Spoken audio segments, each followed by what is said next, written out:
I open my mouth to the Lord, and I won't turn back now.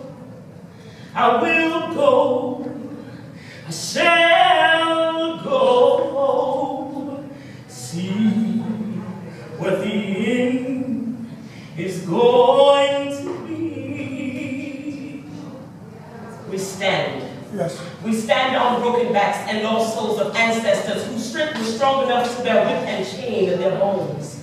Their bones are buried ocean deep, their spirits. Their spirits give wings to wings by which we soar. So go down, Harriet. Go down, Sojourner. Go down, Emmett. Lest we forget, we will never forget. We will sing songs, dance dances, and recite poems in loving memory of you. So go down, Brother Martin. Go down, Brother Malcolm. Down into the depths of history and tell them things are not as bad as what they once were, but not quite as good as what they seem. We do hold position high in offices and are certain that a change will come. We love, thank, and honor you for never giving up, nor turning back, and not giving in. We will open our mouths. We will cry out to the Lord. Yes. We will go on to see what the end will be. Yes. Wow.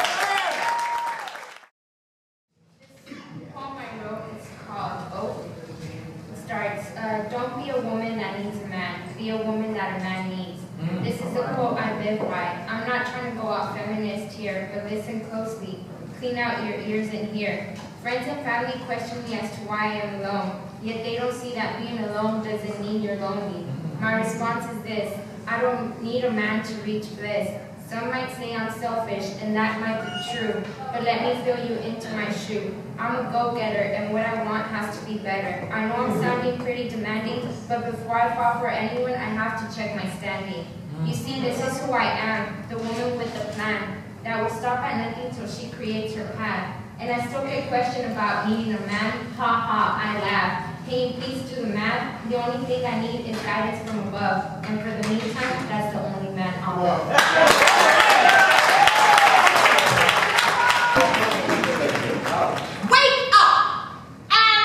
Realize that success is achieving your own personal goal, and at the same time helping a brother or a sister who may be struggling along the way. Remember that we as African American people can take a bite out of the American pie, chew it up, and spit out the pieces that hinder our progress. Cogito, ergo sum. I think, therefore I am. I am you. I am. You are. We are the most diverse group of people in this world. We're diverse in our skin color, hair texture, our talents, religion, and even our language.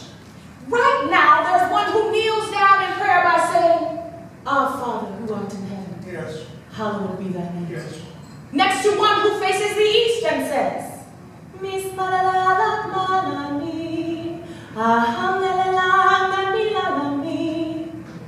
over here we have those who are fluent in their third language saying,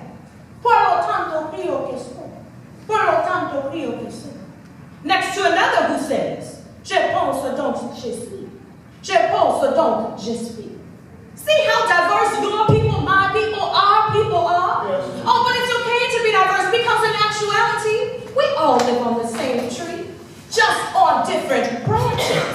But the beautiful thing about it is we stem from the same roots. Yes. The roots of Africa. There you go. It's okay to be diverse because being diverse keeps us from being slaves to other societies and to other cultures. Being diverse allows us to pay our debts to those of the 17th, the 18th, and 19th century, to those of the 20th, the 21st, and all centuries to come, for the sacrifices that have been made, that are being made, and that will be made, for the development of our blackness, our black religion, our black families, and our black minds. Cogito ergo sum, I think, therefore I am. I am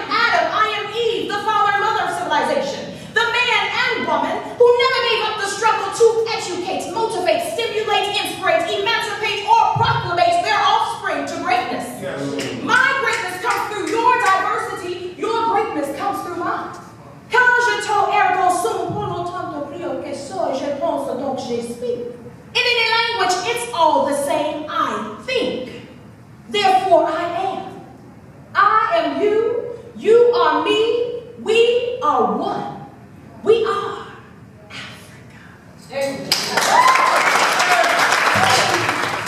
I stress the yes, and X reps the best, impressed nonetheless, and now infamous. You heard of me, the verbally unmatched. I'll keep you visiting the emergency room staff. Now back to the rap, the way I do it. I won't choke you real quick, but I'll represent for my peoples when I'm living in Oak Cliff. The way I get down underground, subterranean, I might burn you to ashes and spread them across the Mediterranean. The way I get down, I don't clown around. I told you, homeboy, I'll go down pound for pound. Call me Ali at his prime. I'm amazing with the rhymes. I shine like a star, but I'm coming at you with these bars. Understand, I spit it for what it's worth. I'll spit a quick verse and got you scared like that asteroid that almost hit the earth.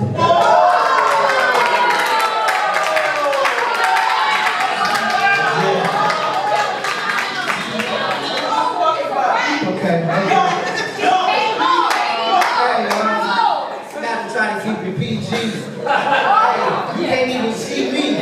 Pretty soon you gonna see me on TV. Yeah, I'm gonna go down in history like the Beatles. I don't know why they got me up here battle rapping Lil Danny DeVito. Like Kill. I'm better go on the internet. Go ahead, Bad Money. You funny guy, no money guy. I'm feeding my tummy guy.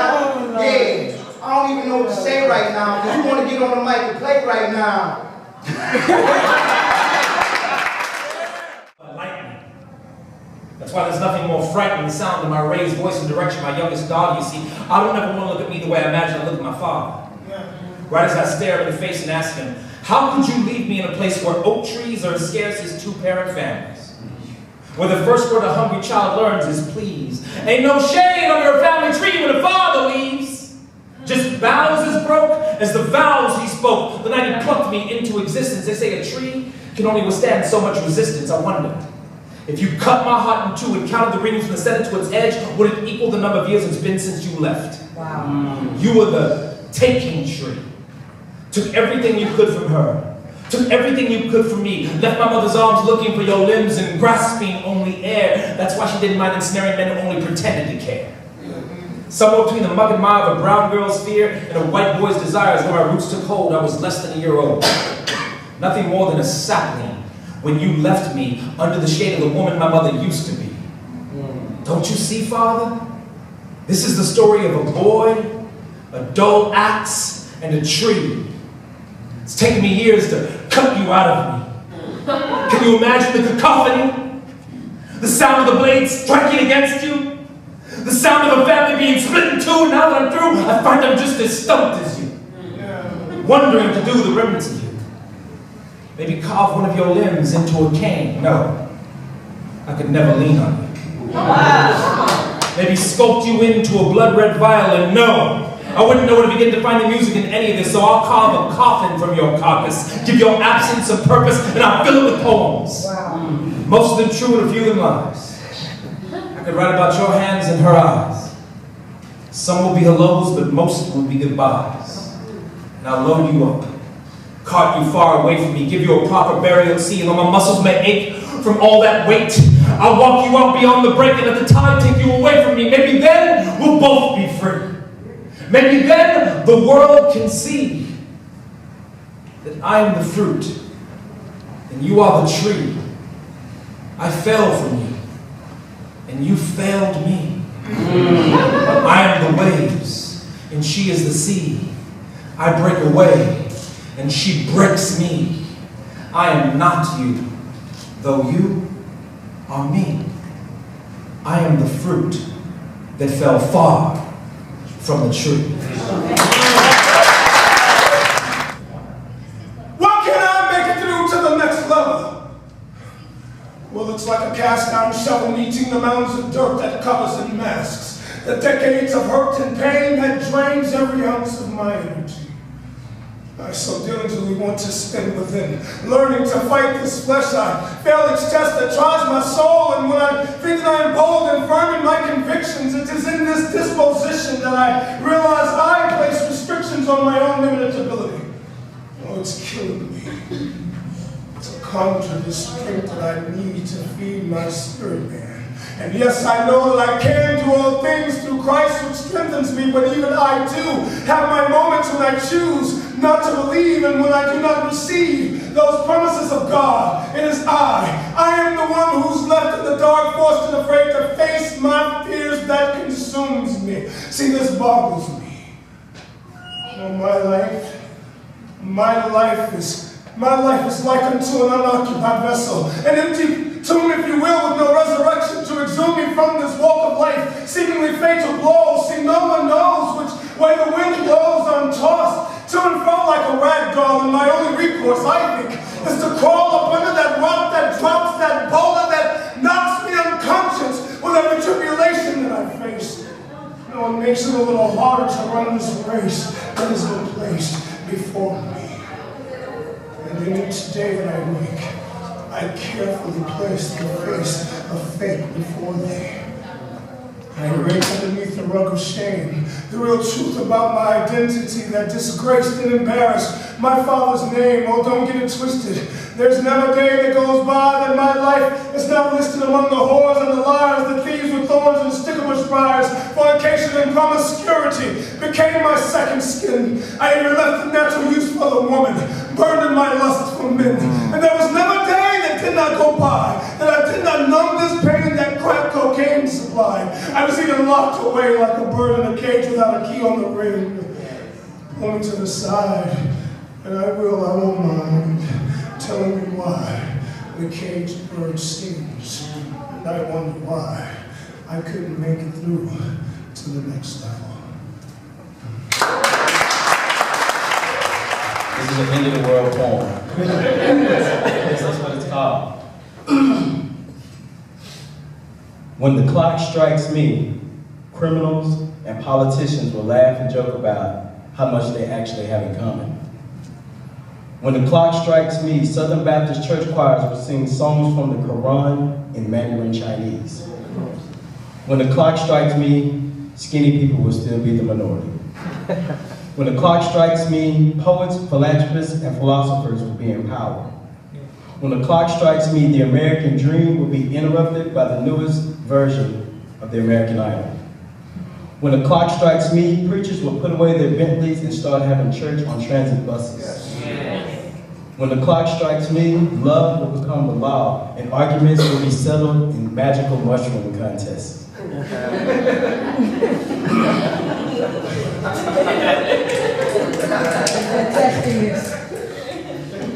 When the clock strikes me, online dating will be a prerequisite.